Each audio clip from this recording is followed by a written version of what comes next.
Shalom, Ahab wa Baraka.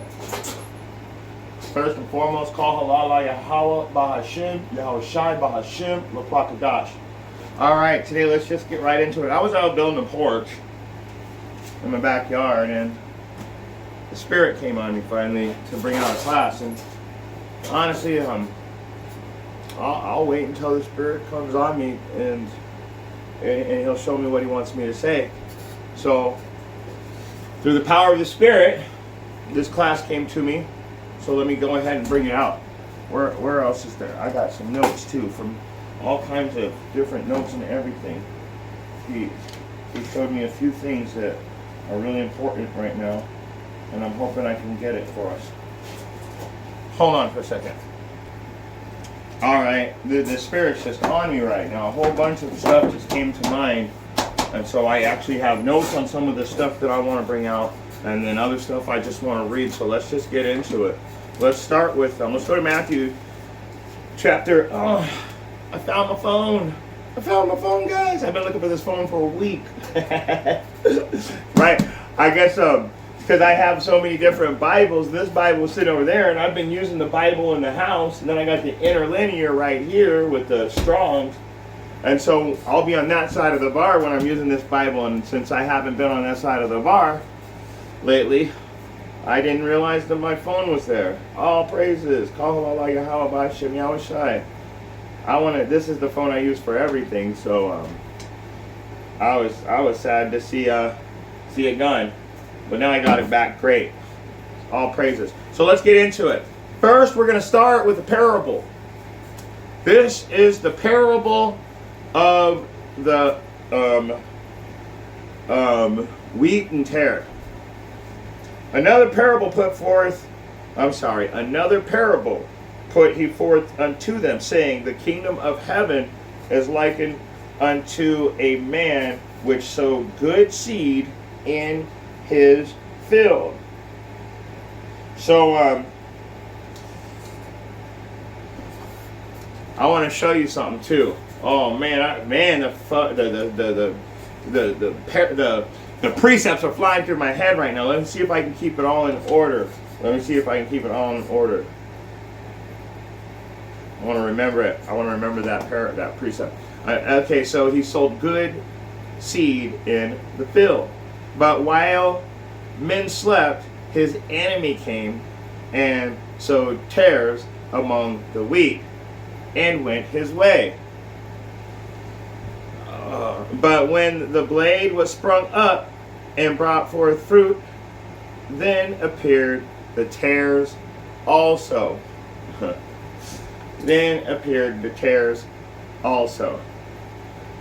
Oh man.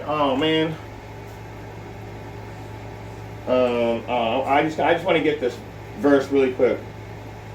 They are from us, but not of us. What chapter and verse? Yeah, there it is.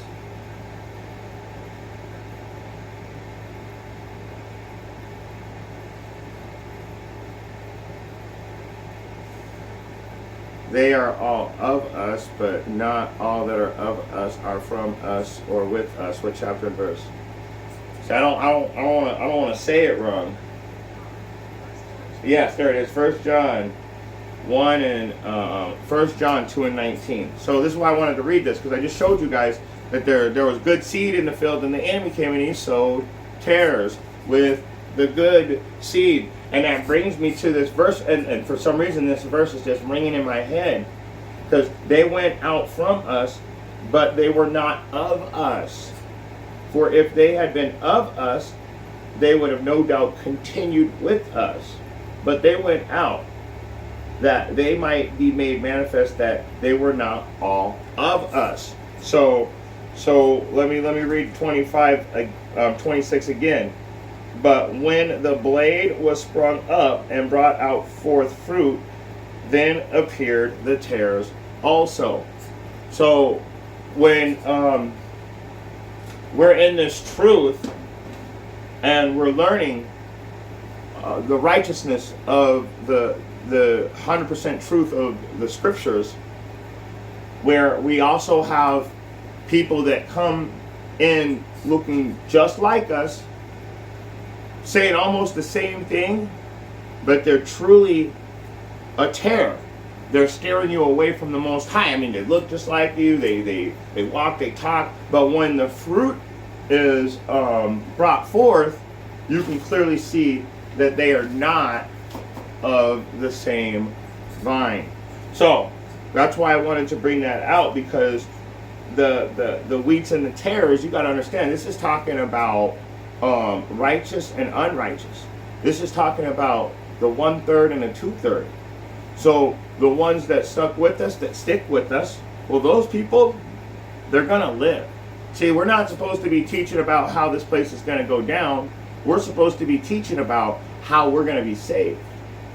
Now, while teaching how you're going to be saved, you have to teach how the place is going down. But the main goal, while you're showing everybody the demise as a prophet, we need to teach, not we, but as a prophet should teach the how we're going to be saved according to Scripture. Let me see if I can find it. Let's not paraphrase, right? We should not teach the destruction, but life. What chapter and verse?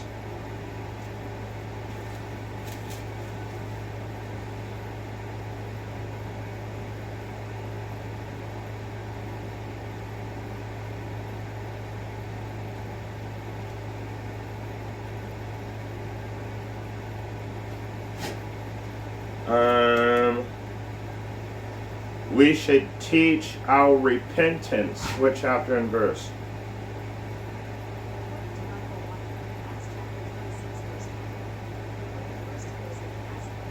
We should teach how we're going to be saved instead of how the world's going to be destroyed. What chapter and verse?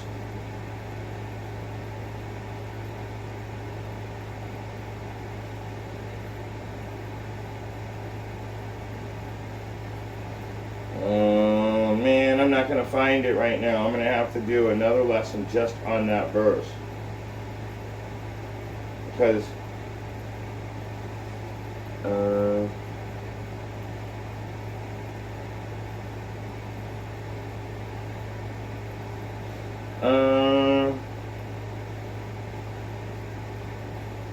man, I know it's in there. I'm gonna hold off, but we should as prophets, while teaching how we're going to be saved, we have to teach the destruction.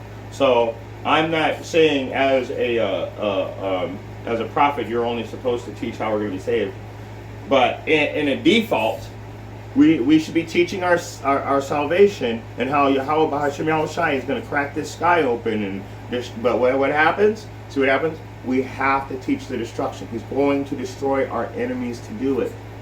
He has to.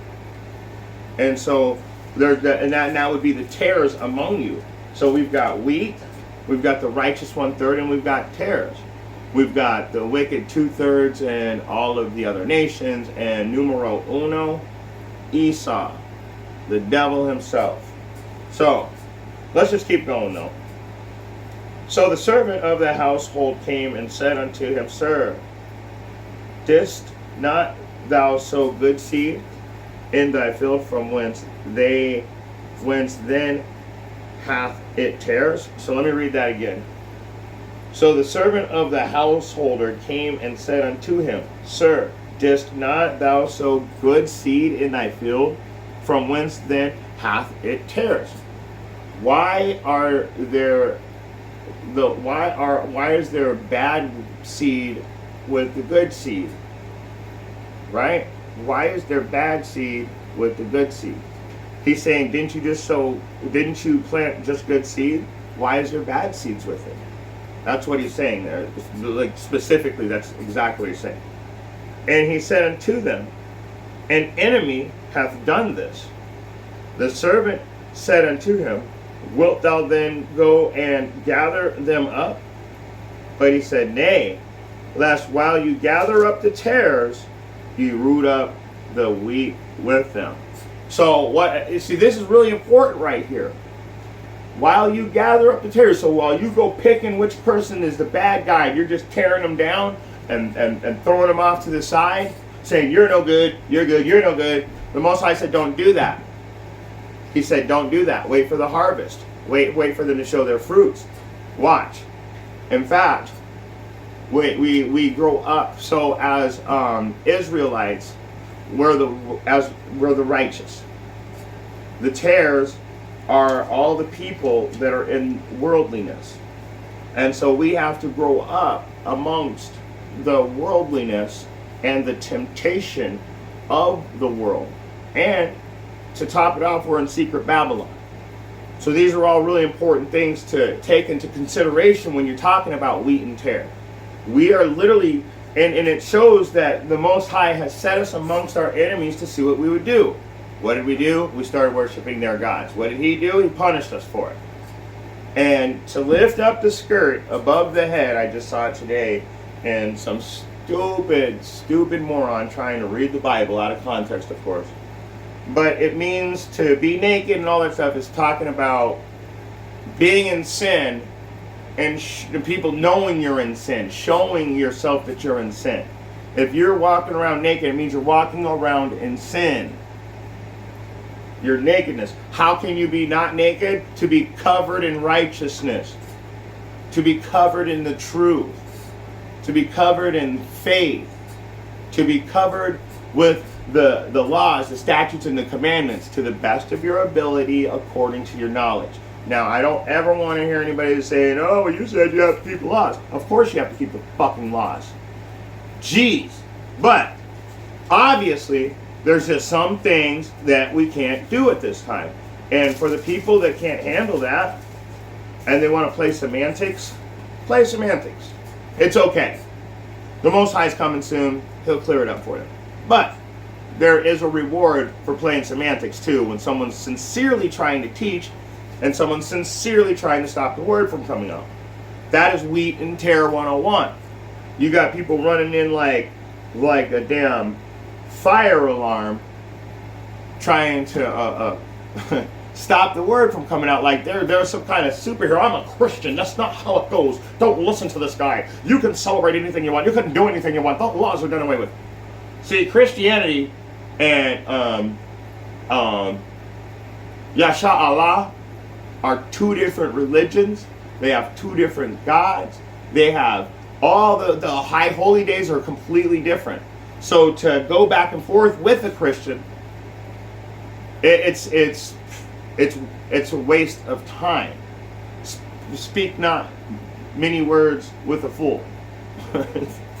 Speak not many words with the fool, lest he despise you. So Christians are fools. It's almost best to just leave them alone and just accept the fact that Christianity is not part of Yasha Allah. They are not part of the Prince of a godlike power. So they do read the same book, but did Muslims take this same book and change it into what they wanted? Didn't the Orthodox Jews, the Zionist Jews, the Masonic Jews, didn't they all change the Bible to what they wanted? Then you got, so none of those are actually Yasha Allah. They're all tares. They're all tares. So when you wake up and you look around, you'll realize that you might be one of the wheats in a room full of tares. So, but he said, nay, lest while you gather up the tares, you might root up also the wheat with them. So we're stuck in this place, not only to, well, there's one reason why we're stuck here with these people, to show our faith. Because a lot of people are going to uproot and go into the world. But the righteous 1/3, nope, they will not be doing that. They're not going into the world. They're going to be stuck with all of this temptation and worldliness and the cares of the world and the worries of being rich and being famous and people seeing you, all that shit. Surrounded by it. But what are we as wheat? We're in want of no thing. I am in want of no thing, because the Most High provides for me already. I don't need anything. All the stuff I have, the windows, the doors behind, all that shit's out of the garbage. You guys got to realize I built all this stuff with my own two hands, like Paul. What did Paul say that he ministered to his own necessity with these two hands and helped his brothers. So not only did he use his own hands and his own work to get himself stuff, but he also was able to help his brothers. See, the tares in this world, what they'll do is tell you to sow a seed, come riding in on a horse while their congregation's out fighting in the streets. That's that. They would never lift a finger to physically help you. Maybe back in the day before they had it all, but these days, nope. No. You're just a bum. If you don't got $100 million in the bank because you took a government contract that has benefits for not keeping the laws, everybody around you is a bum. But really, you just put yourself, you're the king of the tares. Honestly, you gathered, you're directing the tares right now. So, what does 30 say? It says, let them both grow together until harvest. And in the time of harvest, I will say to the reaper, gather ye first the tares. Gather all the bad stuff. Here we go. We're going to gather all that bad stuff up. And what are we going to do? We're going to bind them in bundles and burn them. Bind them in bundles and burn them. And bind them in bundles to burn them. But gather the wheat into my barn. Where is the barn? The kingdom. So I'm going to show you two things real quick, and then we're going to shut this class down. And I really want to go into a different class, honestly. Let's see if I can do it. All right. Isaiah chapter 66, KJV.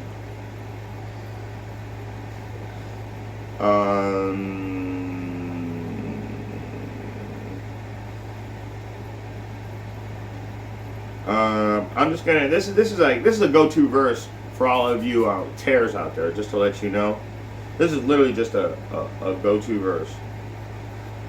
66 and 15. For behold, Yahweh will come with fire. Yahweh, Bahashim Yahushai, will come with fire, and with his chariots like a whirlwind, to render his anger with fury and his rebuke with flames of fire.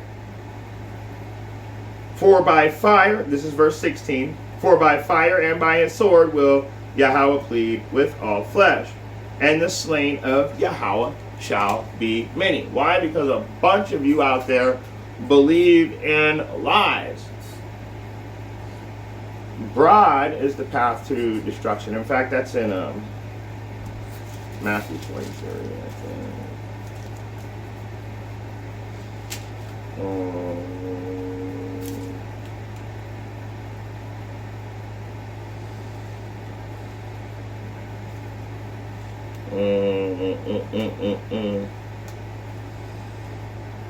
Where is it? I could have swore I had it right here.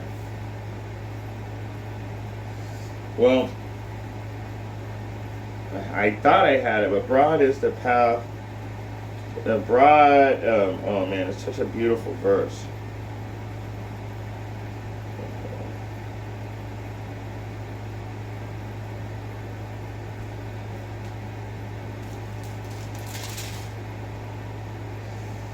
I can't find it. Dang it, dang it, dang it, dang it, dang it.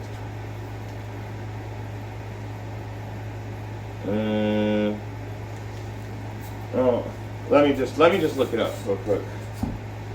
Hold up. Broad is the path to destruction. What chapter and verse? There it is. 7. Matthew 7. Okay, here. So, but oh no, that's not the one. That's not the one I want. That's not the one I want. Watch this. Matthew 7 and 13 cross references.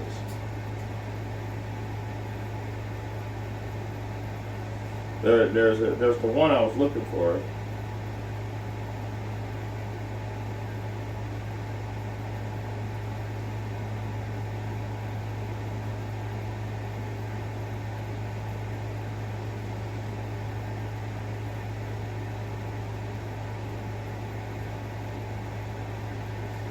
Man.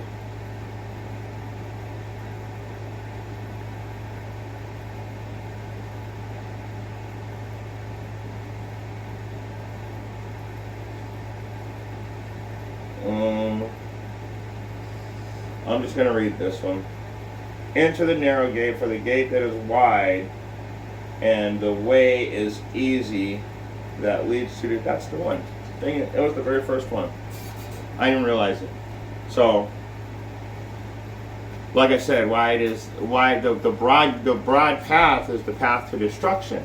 So when you like with these camps, you think that they're the wheat because they have all of this glitter and this shine and this glamour and this money and they're showing off. But the Most High is humble,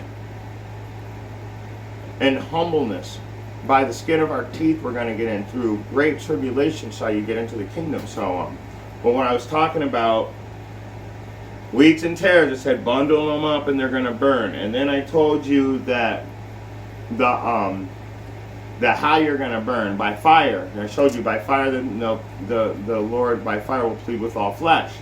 But it's saying that this is the fire right here. This is how you know you're a tare. Enter by the narrow gate. Nobody's doing that. For the gate is wide and the way is easy. That's what you guys are doing. You're on that wide gate and the way is easy that leads to destruction. So let's read it in the King James Version. Let's read it in the King James Version.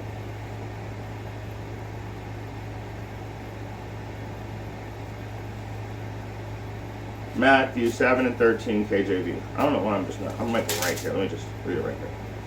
Enter ye at the strait gate, for wide is the gate and broad is the way that leadeth to destruction, and many there be which go in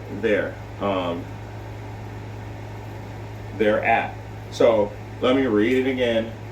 It's really hard to read the King James some days, but you know you got to do it.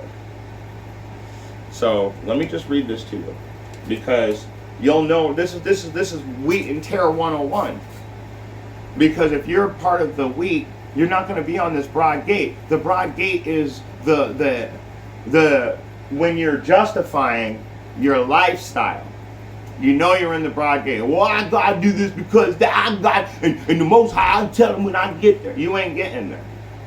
When you got to do this or you've got to do that, you've got to justify your situation, which goes against Christ. You're an antichrist. So let's read it. Let's read it again. 13 and 14 together. Enter ye in at the strait gate, for wide is the gate and broad is the way that leadeth to destruction, and many there be which go in thereat. Because strait is the gate and narrow is the way which leadeth to life, and few there be that find it. So how in the hell can you have 10,000 people in your church and you're riding in on a horse charging $100 per person? So a family of 4 is $400. And if you have 5 people in your family, that's $500. Now, let's get into the price of the garments. Since one of the brothers was kind enough to look up that price, the garments are $200 a piece. So you got 5 people in your family. Everybody wants to wear a garment, of course. So now what do you got? You got $1,000 in garments, $500 and fees to pay to get in. So now you got a $1,500 bill. That's before you walk out of the house. Let's say it's out of state. Well, you really wanted to go and you guys saved up all year, so now you need 5 plane tickets round trip, you need hotel accommodations, you got to eat, and you have to have transportation. Whew. Now, if you want to do anything outside of that, it's going to cost even more. So you're looking at, like, at the end of it's all said and done, you're literally looking from about $3,000 to $5,000 to attend one of these events that are supposed to be on the narrow path. But that is broad. That's very broad. That's easy. Anybody can come up with the money. But I mean, that's the thing. You got to have money to worship these days. Think about that. Let's read it again. Enter ye in at the straight gate, for wide is the gate and broad is the way that leadeth to destruction, and many there be which go in thereat. Because straight is the gate and narrow is the way which leadeth unto life, and few there be that find it. Beware of false prophets, which come to you in sheep's clothing, but inwardly are ravening wolves. This is the king of the tares. He's showing you how to be evil. You should know them by their fruits. What was I was just telling you? Do men gather grapes of thorns or figs of thistle? So even good tree bring forth good fruit, but corrupt tree bringeth forth corrupt fruit. So a corrupt tree bringing forth corrupt fruit. Let's go back over to Matthew chapter 13 and go back to the wheat and tare parable. I think, you know what, we did finish that. So I had one more precept, because now we've talked about the wheat. We talked about the tares. We know that they're going to burn. We know that they're on a broad path.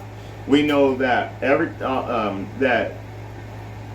the narrow path, very few people are going to find it. So let's find out, because we should be teaching our salvation. Let's find out what's going to happen to the wheat that go into the barn. I'm going to show you a precept of this wheat going into the barn. I think it's in chapter 11.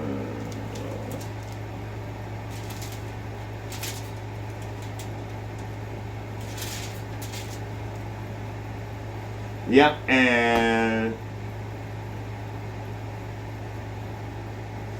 I'm gonna have to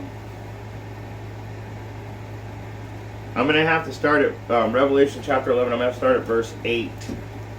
And their dead bodies shall lie in the street from the great city, which is spiritually called Sodom and Egypt, also secret Babylon, where also Yahushua was crucified. Because what did they do to Yahushua here? They took the truth and turned it into a lie.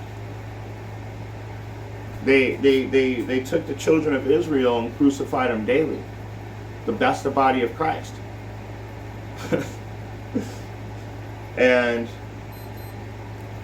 also they changed Christ into a different person. So they crucified him all kinds of different ways. But let's keep going. And they of the people and the kindreds and tongues and nations shall see their dead bodies 3 days and a half, and shall not suffer their dead bodies to be put in graves. So for the last 350 years of this hardcore slavery bondage that they let up about 50 years ago, they would not tell us who we were. They wouldn't give us, in fact, they did everything they could to keep us down, if anything. So they did not ever give us any rest. We're last hired, first fired. I mean, if a black man gets choked out to this day by a white man, do you know what they're going to do? They're going to throw the black man in a box. He's going to have a fundraiser just to get his body buried. And the white man that should go to prison and get the death penalty, nope, all his white buddies are going to start a GoFundMe, and he's going to get at least $1 million+ in his GoFundMe to make sure that he doesn't go to prison for killing this nigger.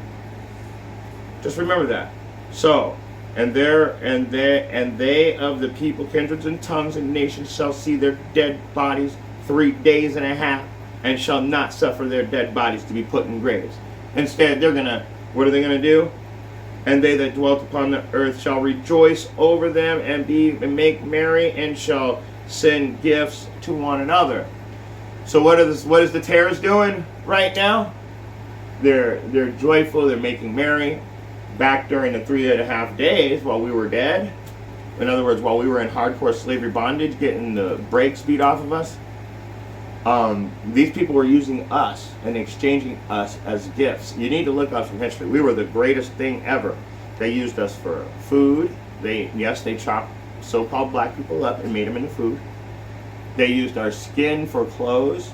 So you got handbags, wallets, hats, suits, shoes, boots. A lot of stuff there, guys. A lot of stuff during that exchanging gift time. So this is what they were doing, where they were exchanging gifts over our dead bodies.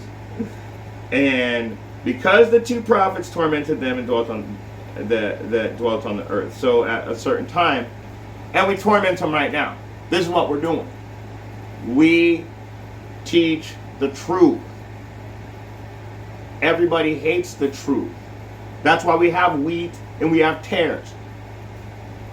We teach the truth. Why do you think that they felt tormented? I'll show you why they felt tormented. And this is a go-to verse also. This is something that this is one of the verses that everybody should know. If you're in the truth, this is a go-to. Let's start at verse 9. This is Isaiah chapter 30 and verse 9. This is a rebellious people, lying children that will not hear the law of the Lord, which say to the seers, see not, and to the prophets, prophesy not unto us right things, speak unto us smooth things, prophesy deceits. So prophesy, tell us lies. So how did we torment them? We told them the truth. We told the rebellious people what they didn't want to hear. We prophesied the laws like we're supposed to. So now the 3.5 days are up. Like I said, about 50 years ago, that 3.5 days was up. So now we're going into real time. And after the 3.5 days, and after 3 days and a half, the spirit of life from Yahweh entered into them, and they stood upon their feet, and a great fear fell upon them which saw them. So now you got all these people saying, don't teach critical race theory. Let's tear down all the statues of racism. Let's make everybody equal. Let's just all shake hands and be friends. Because you're scared. You're doing that because you're scared. You know that there is a there's a reaction for every action. There's a reward for every job. There's a pay. So when you do a job, you got to get paid for it. If your job is doing wickedness, you have to be paid in your wickedness. So all of you tares, and you know what, all of you sincere Israelites that are on the cusp, watch this. I've just said at the beginning of this class, we got to teach how we're being saved. So after the 3 days and a half, the spirit of life from Yahweh entered into them, and they stood on their feet, and great fear fell upon them which saw them. So you wonder why nobody wants to deal with the prophets when they're standing on the street corners? They're scared of you. They don't want to know how wicked they really are. Now, let's teach that. Let's teach that end time prophecy of our salvation. What's our salvation going to be like? What's going to be like when we get saved? When he puts us in the barn? When he puts the wheat into bundles, let's put that safely in the barn. Let's see what happens. Verse 12. And they heard a great voice from heaven saying unto them, come up hither. And they ascended up to heaven in a cloud, and their enemies beheld them. Woo! So wait a second. Right before all hell breaks loose, we're awake. We're walking the earth. A great fear is falling upon you. Now we're prophesying the end again, except for this time you don't get to take us out. We've already been killed. We're down here at the last pages of the Bible, living it real time. You ain't taking us out this time. And all of you tares that are with the other nations, you're going to be bundled up and you're going to be burned along with the other nations. You're going to be burned to a crisp. There is a physical burn death.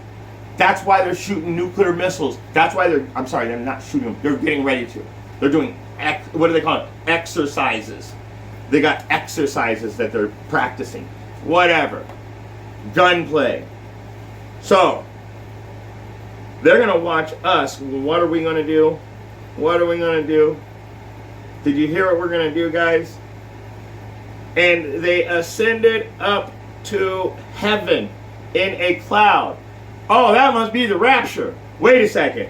It's only talking about the 144,000 and the 1/3? What about everybody else? Oh yeah, that's right. You guys are over here in Isaiah, remember? Isaiah 66. You don't want to, you already forgot your, forgot your reward for your wicked behavior throughout your life and all of your justifying and laughing and making jokes about the prophets thinking, oh, they don't know nothing. You don't know nothing. Okay, let's see what the scriptures say. Let's read it again for you. For behold, the Lord will come with fire and with his chariots like a whirlwind to render his anger and fury, and his rebuke with flames of fire. For by fire and by his sword will the Lord plead with all flesh, and the slain of the Lord shall be many. Watch this. Now, watch this. And after 3 days and a half, no wait, let's go to 12. And he heard a great voice from heaven saying, Come unto me. I mean, let me start again. I'm getting excited. Now, he's going to plead with all flesh by fire. I just told you now. Watch, listen very carefully. Because the 1/3, and they heard a great voice from heaven. This is Revelation 11 and 12 again. And they heard a great voice from heaven saying unto them, Come up hither. And they ascended up to heaven in a cloud, and their enemies beheld them. It says right here, for by fire and by his sword will the Lord plead with all flesh. Watch this. And the same hour was there a great earthquake, and 1/10 part of the city fell, and in the earthquake were slain of men 7,000. That is a complete number. And not exactly 7,000. A complete amount of people were just destroyed. And the remnant were affrighted and gave glory to Yahweh of heaven. So, we're going up into the clouds, and then he's going to hit your asses. That's why he's going to plead with all flesh, because we ain't going to be here. He's going to... Let me get one more. One more, and then I'm done. One more. I got to get one more. Go into thy chambers, close thy door until my indignation overpass thee. Isaiah 26 and 20. Let me get it. Isaiah 26 and 20. Isaiah. There we go. Isaiah 26 and 20. Like I said, he's coming to protect us. You guys gotta, when it says all flesh, that's because he's coming to get his first. I'm coming to get mine. I'm protecting my kids. I gotta get them out of here. I'm not gonna let my kids get hurt. You go back to your God and your Father and tell him to protect you. Let me show you. Let me show you. Let me show you.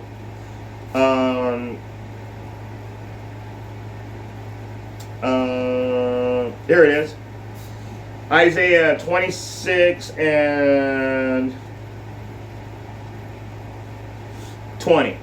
Come, my people, enter thou into thy chambers, and shut thy doors about thee. Hide thyself, as it were a little moment, until the indignation be overpast. For behold, Yahweh cometh out of his place to punish the inhabitants of the earth for their iniquity. The earth also shall disclose her blood, and shall no more cover her slain. He's going to protect us first, once again, put us in the chariots, close the doors. I think no. He's gonna destroy you guys. You guys are gonna be deleted. He's gonna delete you guys. You're doomed. And with that being said, we're going right to Revelation 22 and 12.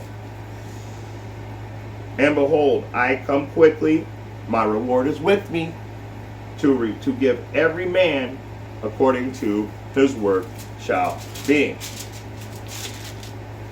To give every man according to his work shall be.